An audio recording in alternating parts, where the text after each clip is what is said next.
양도세는 토지 같은 경우에 1년 이내 매도시의 55%입니다. 네. 1년 이후 2년 안에 매도시 44%. 네. 2년이 되어야만 일반과세가 되는데 우리는 이거 소액이잖아요. 예. 그럼 수익은 만약에 600만 원 났다고 치면은 거의 반 여기서 55% 날리면 마음 아프잖아요. 아프죠. 근데 우리는 1년에 한 번씩 기본공제 250만 원씩 누구나 가지고 있죠. 아, 양도세 기본공제. 그렇죠. 그러면 인적공제라고 하죠. 그러면 600만 원 중에서 250만 원 기본공제하고 하고 350. 또 남은 부분에서 취등록세 법무비용 제하고 네. 남은 부분에서 55%를 떼는 거예요. 그래서 제가 한 130 몇만 원 정도 양도세를 냈었던 것 같은데 여기서 중요한 건 이 양도세도 합법적으로 한 푼도 안 낼 수 있었어요. 어떻게요? 어떻게 가능했을까요? 네, 투자의 중요한 소식을 가장 빠르게 전달해드립니다. 여기는 원고, 투고, 쓰리고 투자고고요. 안녕하세요. 저는 김현우입니다. 네, 반갑습니다. 저는 전민기입니다. 네. 우리가 이제 부동산 경매도 여러 번 소개해 드렸잖아요. 네.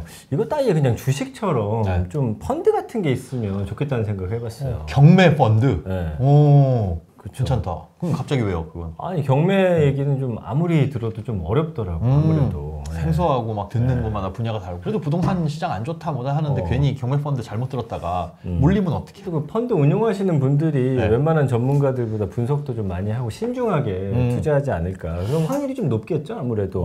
그 자산가들이 나보다 주식을 몰라서 그 펀드 가입하는 건 아닐 거 아니에요. 그렇죠, 그렇죠. 네. 그러네. 듣고 보니까 일리가 있네요. 괜히 내가 잘 모르는 수준에서 이상한 거 덜컥 잡아가지고 손해 보는 것보다는 그래도 뭐 전문가들한테 맡겨가지고 하는 것도 나쁘지 않을 것 같네요. 맞습니다. 일부에서 이제 지분 투자에 대해서 이야기 나눠봤는데 재밌어요. 아니, 뭔가 새롭다. 네. 좀. 실제로 그러면 그 소액 투자로 좀 성공한 사례, 지분 경매도 좋고 그거부터 뭐 있으신가요? 저희한테? 성공 사례 큰 거 하나, 실패 사례 작은 거 하나 이렇게 한번 가볼까요? 근데 실패한 게 거의 없어? 없어가지고 아니 여기 나오시는 분들 다 네. 실패. 아니 하기사 실패하면 못 나오지 여기. 아니 그래도 한 번 정도는 실패할 수 있잖아 초반에. 하나 실패한 게 있는데 네. 이제 손해는 한 3, 40만 원 정도. 그거밖에 안 났어. 네, 그것도 제가 좀 욕심을 부려서. 역시 좀, 욕심을 네, 부리시구나. 그런 상황인데. 그러면 성공 사례 좀 들어볼까요? 네, 알겠습니다. 실패도 꼭 들어봐야지.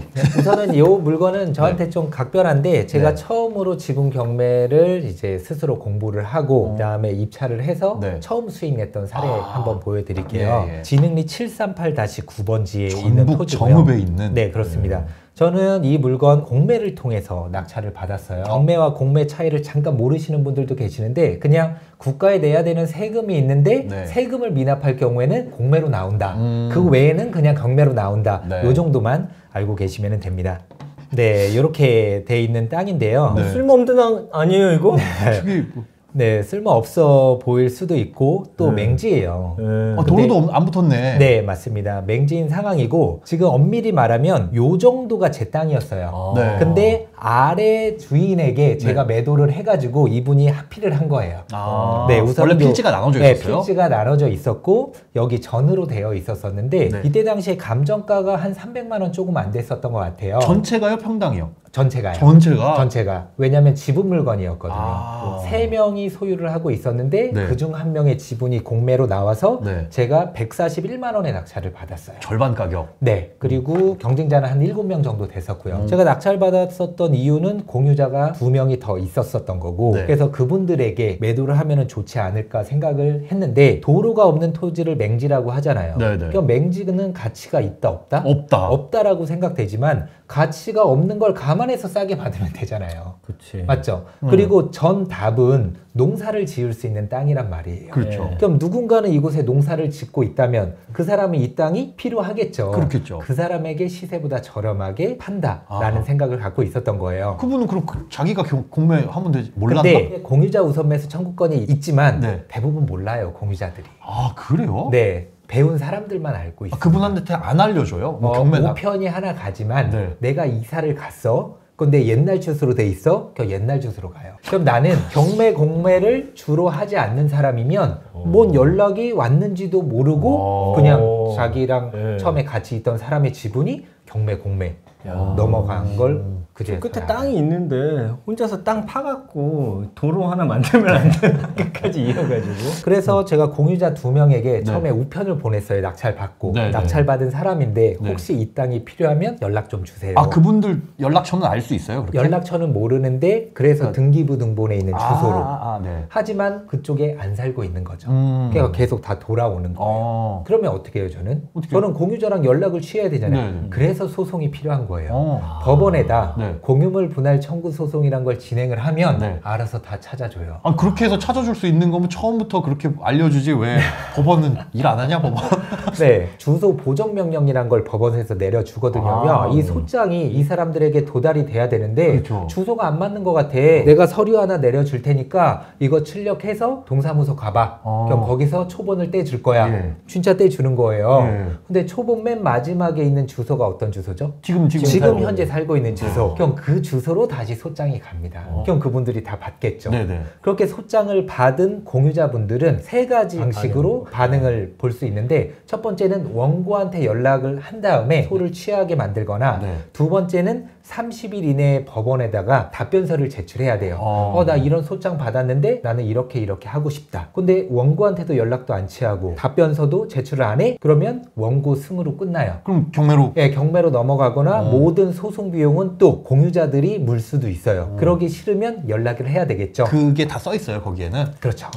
그래서 아니나 다를까 소장을 이제 받고 네. 하루 걸러서 두 분한테 연락이 오는데 네. 그분들이 나는 이 땅 필요 없대요. 옛날에 상속받은 땅인데 그냥 없는 셈 치고 살아왔다. 그치. 이거 그리고 팔기도 애매하고. 네, 농사도 안 짓고 있다. 그러니까 당신 하고 싶은 대로 해라 라고 이야기를 하더라고요. 네. 그럼 저는 알겠습니다. 전체를 경매로 넘기는 방법이 있잖아요. 네. 근데 전체를 경매로 넘겼을 때 한 가지 어떤 단점이 있죠. 나중에 경매로 넘어갔을 때 내가 낙찰받은 금액보다 더 낮은 가격에 매도가 될 수가 있잖아요. 네네네. 그럼 그만큼 내가 손해를 입을 수도 있는데 그렇죠. 어쨌든 저는 처음부터 싸게 샀죠. 네. 그리고 감정평가를 할 때 지분인 걸 감안해서 좀 낮게 되는 부분이 있어요. 네네.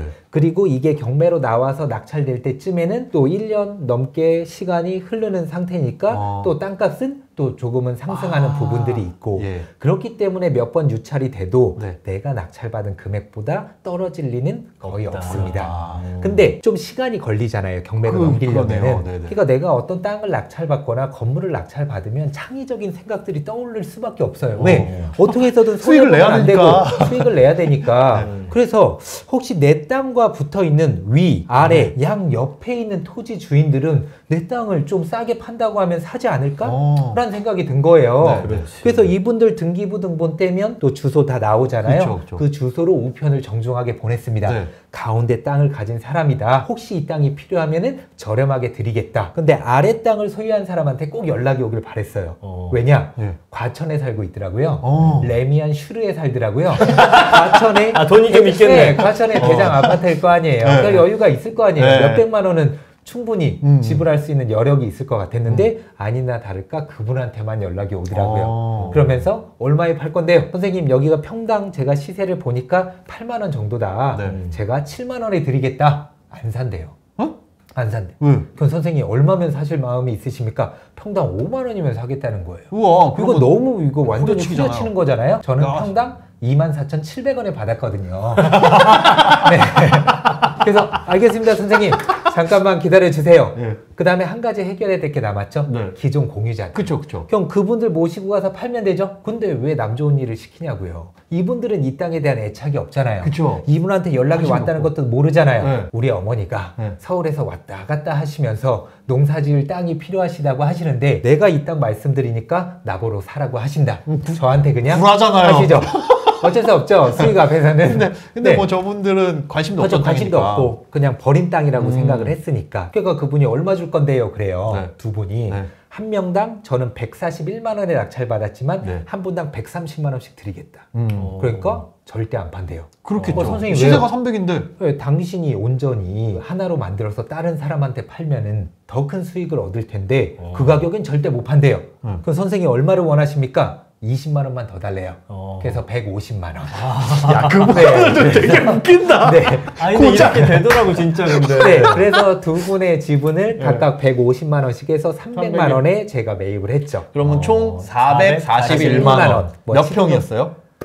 평수가 한 170 몇 평 정도 됐었던 것 같아요. 네네. 자, 네. 그래서 중요한 건 과천 사람한테 얼마에 네, 팔았냐입니다. 그래서 5만 원. 소유권 이전을 하고 네. 바로 매도를 했죠. 네. 1,000만 원에 매도를 했습니다. 441만 원 투자해서 매도까지 딱 2개월 걸렸습니다. 잘한다. 근데 이것도 양도세 내지 않아요? 그렇죠. 또 비상용 여기서 토지라. 또 양도세 말씀드릴게요. 양도세는 토지 같은 경우에 1년 이내 매도 시에 그러니까. 55%입니다. 네. 1년 이후 2년 안에 매도 시 44%. 네. 2년이 되어야만 일반과세가 되는데 우리는 이거 소액이잖아요. 예. 그럼 수익은 만약에 600만 원 났다고 치면은 거기 반 여기서 55% 날리면 마음 아프잖아요. 아프죠. 근데 우리는 1년에 한 번씩 기본공제 250만 원씩 누구나 가지고 있죠. 아, 양도세 기본공제. 그렇죠.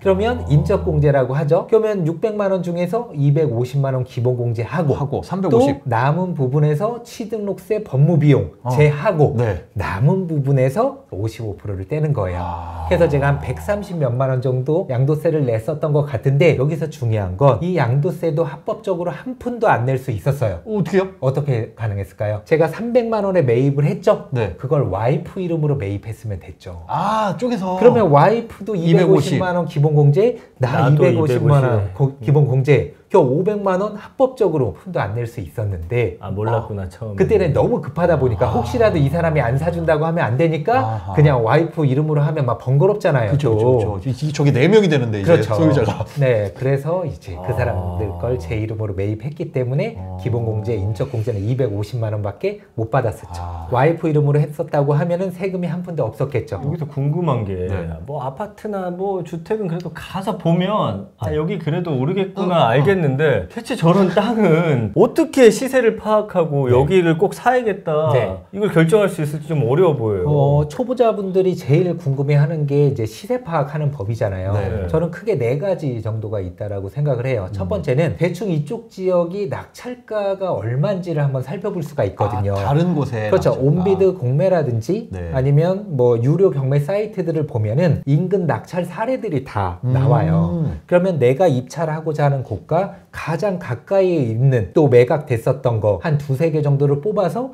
보통 몇 프로 정도의 낙찰이 됐나? 대충 시세보다 한 70% 정도? 뭐 50% 정도의 낙찰이 되네? 라는 건 참고용으로 예, 예. 이야기 생각을 하시면 되고 네. 두 번째 같은 경우에는 항상 부동산 사장님들한테 전화는 필수로 돌려봐야죠. 아. 그런데 시골 같은 데는 부동산이 별로 없어요. 그리고 거래도 로드뷰로 잘안 되죠. 아무리 막 찾으려고 해도 그때는 또 요즘은 이제 워낙 블로그라든지 유튜브 하시는 분들 공인중개사분들 많이 계시거든요. 아. 저도 이때 시세 파악할 때 네이버에다가 정읍부동산이라고 쳤어요. 네네. 그리고 블로그 영역을 클릭을 하니까 정읍지역에서 전북지역에서 블로그를 열심히 하시는 부동산 사장님이 있더라고요. 네. 거기에 이제 클릭을 해서 전화번호가 있으면은 전화를 드리는 거죠. 근데 한 곳에만 하면 안 돼요. 왜? 다 다르거든요. 2-3 곳에 한 다음에 사는 사람 입장에서 한 번, 어허. 또 파는 사람 입장에서 또 한두 번. 아. 근데 여기서 또 굉장히 또 이런 질문 하시는 분들이 많아요. 아니, 갑자기 시세 파악하려고 했는데 주소를 알려달라고 한다. 그래서 성급히 끊었다. 이거 주소 알려줘도 돼요? 알려줘도 상관없습니다. 부동산 사장님들 경매 공매에 관심도 없고요. 또 그때 이렇게 이야기하면 되죠. 그냥 주소 아니면 옆에 있는 거 주소 불러준 다음에 우리 할아버지, 우리 아버지, 어머니 소유인데 이걸 어떻게 얼마에 팔아야 될지 몰라 하신다. 그래서 내가 대신 전화하는 거다. 시세 파악하고 내놓으려고 하니까 팔 때나 또 살 때나 그런 식으로 다른 분들을 팔면 됩니다. 네. 구라는 필수입니다. 어느 정도의 구라는 남한테 해를 끼치는 건 아니니까. 네. 소송 같은 거는 아까 말씀해 주신 셀프로. 대로 직접 네. 온라인으로 하시면 되고 네. 세금 문제도 아까 말한 대로 네. 공제 받을 거 받으면서 네. 또 이렇게 어느 정도 똑똑하게 세금 할수 있는 지식만 방법이 있으면 있고. 그리고 중요한 거는 세금은 수익이 나니까 내는 거거든요. 맞아요. 그렇죠. 기쁜 마음으로 내면서 경험치를 계속 쌓으면은 나중에 수익은 더 커집니다. 네. 제가 이 분들 모시면서 느낀 게 하나 뭐냐면 네. 우리가 그렇잖아 한 방에 막 몇 억씩 벌려고 해 이러면 안 돼요. 일도 그렇잖아. 우리도 방송할 때 처음에 뭐 10만 원짜리 라디오부터 시작해가지고 몸값 올리는 것처럼 공부하고 이렇게 소액으로 버는 그런 경험을 통해서 사실 크게 해야 되는데 맞아요. 공부는 안 하고 첫 술에 배부르려고. 야씨 뭐 1,000만 원 그거 몇 달에서 벌어? 아이 난 됐어. 이렇게 갖고는 절대 큰 돈 못 만진다는 걸 여러분 아셔야 될 것 같습니다. 그리고 입찰도 계속 주저하면서 못 해요, 그런 분들. 맞습니다. 네. 예. 야, 난 저 밑에 그 과천 사시는 분이 저걸 안 샀으면 또 다른 출구 전략이 뭐가 있었을까가 궁금해요. 전체를 경매로 넘겨서 네. 네, 어쨌든 농사 지을 수 있는 땅이니까 낙찰은 되거든요. 아하. 또 농사를 짓는 분들은 땅을 넓히고 싶은 마음이 굉장히 또 강하거든요. 그리고 현금 가지신 분들도 많이 있고. 그치, 사실 저게 뭐 몇 천만 원씩 하는 거 아니었으니까. 네. 또 한 가지 또 팔 수 있는 방법은 해당 지역에 가서 이장님이라든지 면장님 있잖아요. 예. 그분들이 마당발이시기 때문에 나중에 이제 좀 이렇게 용돈 좀 챙겨 드릴 테니까 네네. 이 땅 필요하신 분들 연결 좀 해달라고 하면은 발벗고 나서는 분들 꽤 많아요. 알겠습니다. 막걸리 한 잔 사드리면서. 네. 네. 진짜 좋은 노하우. 이거 MBTI E이신 분들이 잘할 것 같아요. 우리가 돌아다니면서. 아니 제가 투자고 진행하면서 네. 오늘처럼 시간이 빨리 가는 경우는 없는 그러니까. 것 같아. 벌써 2부 마칠 오, 시간이에요. 예. 이거 한 여쭤볼 게 되게 많은데. 그러니까 어쨌든 성공 사례 안에서 사실은 우리가 여쭤보려고 했던 것들이 다 녹아져 있어서 있습니다. 예, 그 부분도 좀 참고하시면 좋을 것 같고 네. 저희가 이제 3부에서도 이번에는 도로를 또 낙찰받는다고 합니다. 남들 안 하는 거 하여튼 다 아니, 하는구만. 도로 위에 뭘 세울 수도 없는데 네. 도로를 낙찰받아서 근데 도로가 어떻게 나와요? 이것도 신기하네. 빨리 가서 3부에서 이 노하우도 한번 네. 뽑아 먹어보자고요. 네.